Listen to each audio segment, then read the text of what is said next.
Olá, amigos. Bem-vindos à nossa oficina de literatura de cordel. Esta é uma iniciativa que tem como objetivo contribuir com as horas complementares de vocês. Então eu vou iniciar trazendo algumas informações gerais sobre o nosso mini curso. Ele durará 3 dias. E o objetivo, gente, é sobretudo trazer algumas noções sobre os elementos estruturais e a forma de se fazer um cordel. É claro que em apenas 3 encontros não tenho a pretensão de formar cordelistas, não é isso, mas pelo menos contribuir para formar leitores melhores de cordel, não é? Porque a construção de um cordelista leva anos. Eu já escrevo há 13 anos. Atrás de mim algumas das obras que produzi, das quase 400 que já publiquei. Mas é um passo a passo, então a gente tem que iniciar, não é? Então considerem esta oficina como o início de um processo para quem quer se tornar também um cordelista. Bom, o conteúdo das 3 aulas. Nesta primeira aula nós veremos algumas informações sobre os elementos estruturais do cordel, né? Na segunda aula da semana que vem, algumas dicas de como escrever um cordel, falar um pouco sobre o processo e dar algumas dicas de como a gente pode iniciar a construção de um cordel. E finalmente, no nosso terceiro encontro, como falo para educadores, alguns já educadores, outros educadores em formação, no nosso terceiro encontro nós discutiremos como utilizar o cordel em sala de aula. Então eu vou trazer algumas sugestões de como usar o cordel, né, junto aos alunos. Como já informado, cada encontro trará uma atividade que vocês deverão fazer e enviar para cordeltorquato@gmail.com, apenas para este e-mail. E cada uma dessas atividades tem uma data limite. O primeiro exercício que eu passarei para vocês já no final deste nosso papo vai até o dia 23 de julho. Então até sexta-feira da semana que vem vocês têm que mandar. E por que isso? Porque no sábado, na aula do sábado que vem, eu iniciarei corrigindo. Então cada atividade dessa que vocês mandam contará como uma presença. Então vocês têm que enviar pelo menos 2 atividades para fazer jus à declaração que vai contar para as horas complementares de vocês. Então o primeiro exercício vocês têm que me mandar até o dia 23 de julho. O segundo exercício até 30 de julho. E o terceiro exercício até dia 6 de agosto. Ok? Então eu inicio sempre com uma breve revisão sobre o cordel. Nós já discutimos essas questões naqueles slides chamado perguntas sobre o cordel. Então vocês passem e revejam, não é? Então, algumas informações muito sucintas do que nós vimos naqueles slides, né? Primeira questão é que o cordel é um gênero poético, semelhante ao soneto, à trova, à elegia. São vários gêneros poéticos. Segunda questão é, dessa forma, por ser um gênero poético, o cordel possui regras. Essas regras foram se assentando ao longo de mais de 150 anos de existência do cordel só no Brasil. Na Europa, são tão antigas quanto a pátria brasileira, né? Já no século XIV você tem na Alemanha algo que pode ser porque é um parente do nosso cordel. Então o cordel se distingue do folheto, foi outra questão que nós vimos, porque o folheto é o suporte, é o veículo que eu uso para transmitir o cordel. O cordel é a poesia e o folheto é o livrinho, né? Eu tenho vários cordéis aqui ao meu redor, então eu vou pegar aqui apenas um, né? O Uruguai. Então isso aqui é o folheto, é esse livrinho que ele é resultante da dobra de uma folha de papel ofício em duas vezes, né? A primeira vez dobrei de novo, e aí eu chego ao tamanho mais ou menos de um folheto. Então o folheto é esse livrinho chamado no vocabulário dos gráficos, né, de quarto, né? Quarto em folho, porque equivale a um quarto da folha do papel A4. Então isto é o folheto. O cordel é o que está dentro dele, é o gênero, é a poesia. Portanto, eu posso ter várias maneiras de levar o meu cordel até o meu leitor. Através do folheto, através do livro, através do CD, através das redes sociais e por aí vai. Outra observação sobre o cordel é que ele pertence à literatura popular, né? Onde há outros gêneros, inclusive poéticos. Pertence à literatura popular, além do cordel, o conto popular, por exemplo, as histórias de Trancoso. São contos populares, né? Você pode colocar as parlendas, você pode colocar a poesia matuta, né? A poesia para declamação. Sim, a poesia matuta não é a mesma coisa do que o cordel. A poesia matuta, né? Aqui eu tenho aqui na minha camiseta, pessoal, o cordelista Arievaldo Viana, que nos deixou há cerca de um ano. Mas voltando aqui, então a poesia matuta que consagrou Patativa é um gênero diferente do cordel. Uma das distinções é que a poesia matuta tenta imitar uma fala estereotipada do matuto, né? Em vez de mulher, mulher, em vez de nadar, nadar. A poesia matuta, portanto, é diferente do cordel. Outra questão que nós vimos sobre o cordel é que não existe um único tipo de cordel, existem vários tipos. Existe o ABC, cordel de circunstância, cordel de fantasia, né? Então nós temos vários tipos de cordéis. Entre as várias características do cordel, uma delas é que é uma obra exemplar, quer dizer, ela traz um exemplo, traz uma moral, né? Então ela, assim como o apólogo, como a fábula, como o sermão, ela pune o mal e premia o bom, para deixar uma mensagem, né? Outra característica do cordel é que ela é popular, significa a perspectiva de onde eu conto a história é a partir do povo. E aí eu costumo dar o exemplo do Alto da Compadecida. Quem são os vilões do Alto da Compadecida? São aquelas figuras que representam grupos sociais que tradicionalmente oprimiram o povo. Então lá você tem o fazendeiro truculento, o patrão que é carne na manteiga para a cadelinha, mas pão seco para João Grilo, né? Quer dizer, o mau patrão, aquele que explora o trabalhador. Você tem a igreja subserviente representada no bispo, você tem o diabo. Então, muitas vezes o cordel assume essa condição de revanche poética, não é? Uma obra que vai se vingar dos opressores do povo. Finalmente, nós citamos naquelas perguntas sobre o cordel que, apesar de não ter sido o primeiro a escrever cordel, Leandro Gomes de Barros foi considerado o pai do cordel. Leandro Gomes de Barros, um paraibano que nasceu no sítio Melancias, na época era o município de Pombal, na Paraíba, nasceu em 1865 e morreu em 1918. Muito embora ele não tenha sido o primeiro a escrever cordel, foi o primeiro a viver de cordel. Ele escrevia, imprimia e vendia o seu cordel. E Leandro Gomes de Barros produziu uma obra de tal qualidade, né, estética, que ele passou a ser um modelo para todos os cordelistas que se seguiram a ele.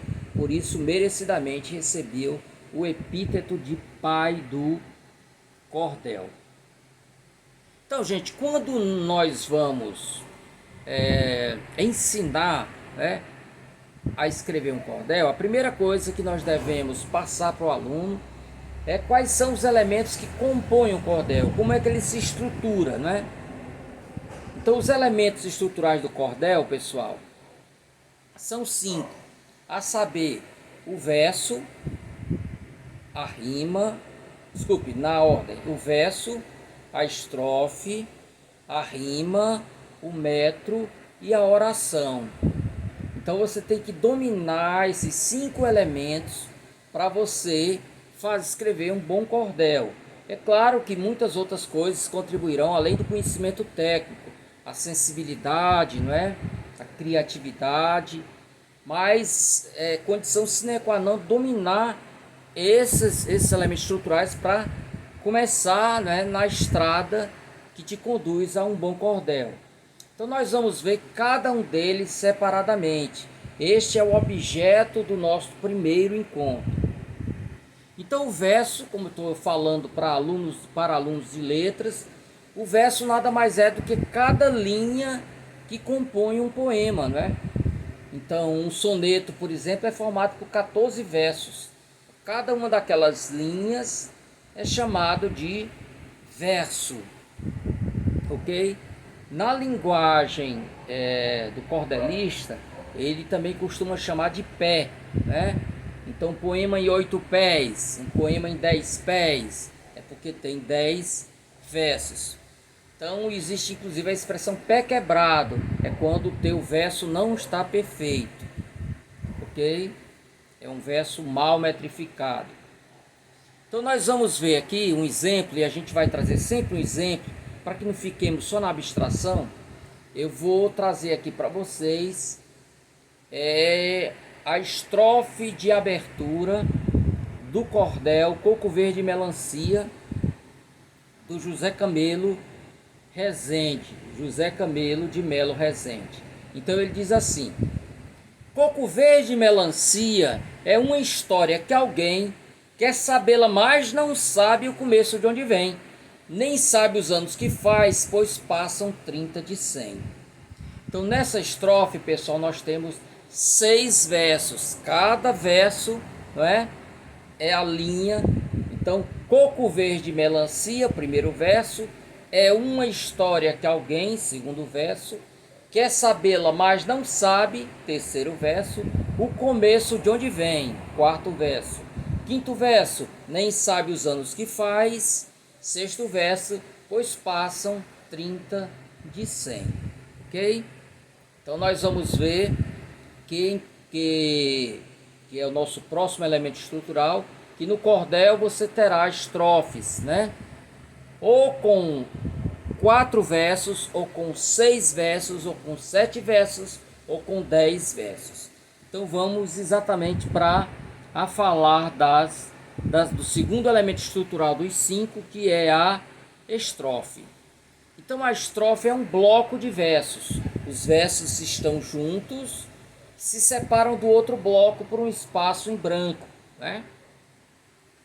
Então a estrofe ou estância é um bloco de versos, o qual se separa de outra estrofe por um espaço em branco. As estrofes que são utilizadas no cordel são 4. Ou uma quadra, estrofe com 4 versos, ou uma sextilha, estrofe com 6 versos, ou uma setilha, estrofe com 7 versos, ou uma décima estrofe com 10 versos. Bom, quando você começa um cordel com uma estrofe, você levará a mesma estrofe até o final. Então, se você começou a escrever teu cordel com uma sextilha, todas as outras também serão em sextilha. Às vezes a última estrofe distingue-se das demais. Às vezes o cordelista utiliza a última estrofe para trazer o nome dele, né? Para trazer o nome dele na vertical. Então cada verso se iniciará com uma letra que na vertical formará o nome ou o pseudônimo dele, né? O meu nome, por coincidência, tem 6 letras, então eu poderia levar a sextilha até o final e colocar a última estrofe, um que começa com S, outro verso com T, o outro com E, o outro com L, o outro com I e o último verso com O. Mas há pessoas que têm um nome com mais de 6, de 7, né, letras, então ele pode fazer a última estrofe com um número de versos totalmente alternativo, só para abrigar pseudônimo dele, ok? Bom, outra questão, antes de falar de cada uma dessas 4 modalidades de estrofe, é que existe um tipo especial de cordel chamado cordel de peleja, que é aquele cordel em que nós temos um cantador disputando com outro cantador. Nesses casos, as estrofes que serão usadas serão bem diferentes, poderão ser inclusive alternadas, uma estrofe com 6, outra estrofe com 8. É um cordel de exceção. E por que isso? Porque no cordel de peleja, quem vai reger a escrita das estrofes não será o cordel, será a cantoria. Por isso os gêneros, as modalidades de estrofe virão lá da cantoria. Então você poderá ter, por exemplo, uma estrofe com 8 versos, né? Que é a oitava em quadrão. Então você poderá ter tamanhos de estrofes diferentes da quadra, da sextilha, da setilha e da décima, ok? Então para que vocês saibam que existe esta exceção. Então, gente, nós vamos começar aí pelos 4 tipos de estrofes. Primeiro a sextilha, porque ela é a mais usada. A sextilha, segundo um levantamento feito por um estudioso chamado Joseph Luiten, de cada 10 cordéis, 8 eram escritos em sextilhas, né? Então a sextilha nada mais é do que uma estrofe formada por 6 versos. Mas além disso, tem outra questão aí ligada à rima. Na sextilha, as rimas serão encontradas nos versos pares. Então nós temos 6 versos. Irão rimar apenas o segundo, o quarto e o sexto. O primeiro, o terceiro e o quinto não rimarão com ninguém. Então vamos ver um exemplo de sextilha tirada de um cordel chamado A História de Jesus, o Ferreiro e a Macaca, que foi escrita por José Costa Leite. É um poeta que já tem mais ou menos uns 1000 cordéis publicados. Ele produz já há muitas décadas, né? Já está bem velhinho, salvo engano ele é da Paraíba, né? Então José Costa Leite diz o seguinte, é a última estrofe do poema dele: quem não levar um cordel, de jeito nenhum me ataca. Também não vou condenar sua teoria fraca, mas vai ficar com o rabo igualmente o da macaca. Então nós temos 6 versos aí, pessoal. Quem não levar um cordel, primeiro, de jeito nenhum me ataca. Segundo, também não vou condenar. Terceiro, sua teoria fraca. Quarto, mas vai ficar com o rabo. Quinto, igualmente o da macaca. Então nesses 6 versos, nós vamos ver que o segundo, o quarto e o sexto rimam. Ataca, fraca e macaca. Já o primeiro, o terceiro e o quinto não rimam com ninguém. Nós temos cordel, condenar e rabo. Então, pessoal, uma característica da sextilha, além de ter 6 versos, é que nela rimarão apenas os versos pares. Na quadra, que era muito utilizada antes mesmo do cordel existir, né? Inclusive nas cantigas de roda nós temos aí essa estrofe em 4, né? Então é muito utilizada. Aí você pode ter a quadrinha, quando você tem só 2 versos rimando, ou tem a trova, quando todos eles rimam, né? Por exemplo, o segundo rima com o quarto e o primeiro rima com o terceiro. Mas vamos lá. Então, na quadra é uma estrofe com 4 versos, em que eu terei a rima entre o segundo verso e o quarto, né? Então eu vou trazer aqui um exemplo lá do cordel A Estátua do Jorge. A Luísa dos Hebrais, neta do Zé do Mogeiro, era a moça mais bonita lá da Serra do Pereiro. Então o segundo verso rima com o quarto, Mogeiro com Pereiro. Na setilha, pessoal, há um elemento complicador. Até aqui nós estamos lidando com um tipo de uma rima só, né? Na cestilha, segunda, quarta e sexta rimam entre si. Na quadra, o segundo e o quarto rimam entre si. Na setilha, nós temos dois tipos de rima, dois pares de rima. Uma rima que vai aparecer entre o segundo, o quarto e o sétimo, ok? E uma segunda rima que vai apanhar os versos 5 e 6. Então eu tenho duas rimas, né? Uma desses que pega o segundo, né? O quarto e o sétimo, e outra que vai pegar o quinto e o sexto. Então eu vou trazer aqui o exemplo da chegada de Lampião no Inferno, que é um cordel de José Pacheco da Rocha. Primeiro verso: morreu a mãe de Canguinha. Segundo, o pai de Forrobodó. Terceiro, sem netos de parafuso. Quarto, um cão chamado Cotó. Quinto, escapuliu boca insossa. Sexto, e uma moleque ainda moça. Sétimo, quase queimava o totó. Então nós temos aí, pessoal, o segundo Forrobodó rimando com o quarto verso Cotó e com o sétimo verso Totó. E depois, além dessas rimas, nós temos uma rima do quinto insossa com o sexto, que é moça. Quando um verso rima com o seu vizinho, nós chamamos de rima emparelhada, ok? Então a estrofe com 7 versos, que tem o nome de setilha, ela trará rima no segundo, no quarto e no sétimo, uma rima, e outra rima entre o quinto e o sexto, que é uma rima emparelhada. E finalmente, pessoal, chegamos na décima. A décima é um tipo de estrofe que não é praticada por quem está começando, por um simples fato de que a décima você não tem verso branco. Todos os versos rimarão. Mais do que isso, você precisará, pessoal, de 4 tipos de rima. Então é realmente muito difícil, a pessoa tem que ter o domínio, né?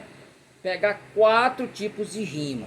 Então tem uma rima, gente, que vai pegar o primeiro, o quarto e o quinto. Primeiro, quarto e quinto rimarão entre si. Depois eu tenho uma segunda rima que vai pegar o segundo verso e o terceiro verso. Depois eu vou ter, pessoal, um terceiro conjunto de rimas que pegará o sexto verso, o sétimo verso e o 10º verso. E finalmente mais um conjunto de rimas que pegará o 8º verso junto com o 9º. Então, assim falando, sem vocês estarem vendo, não é?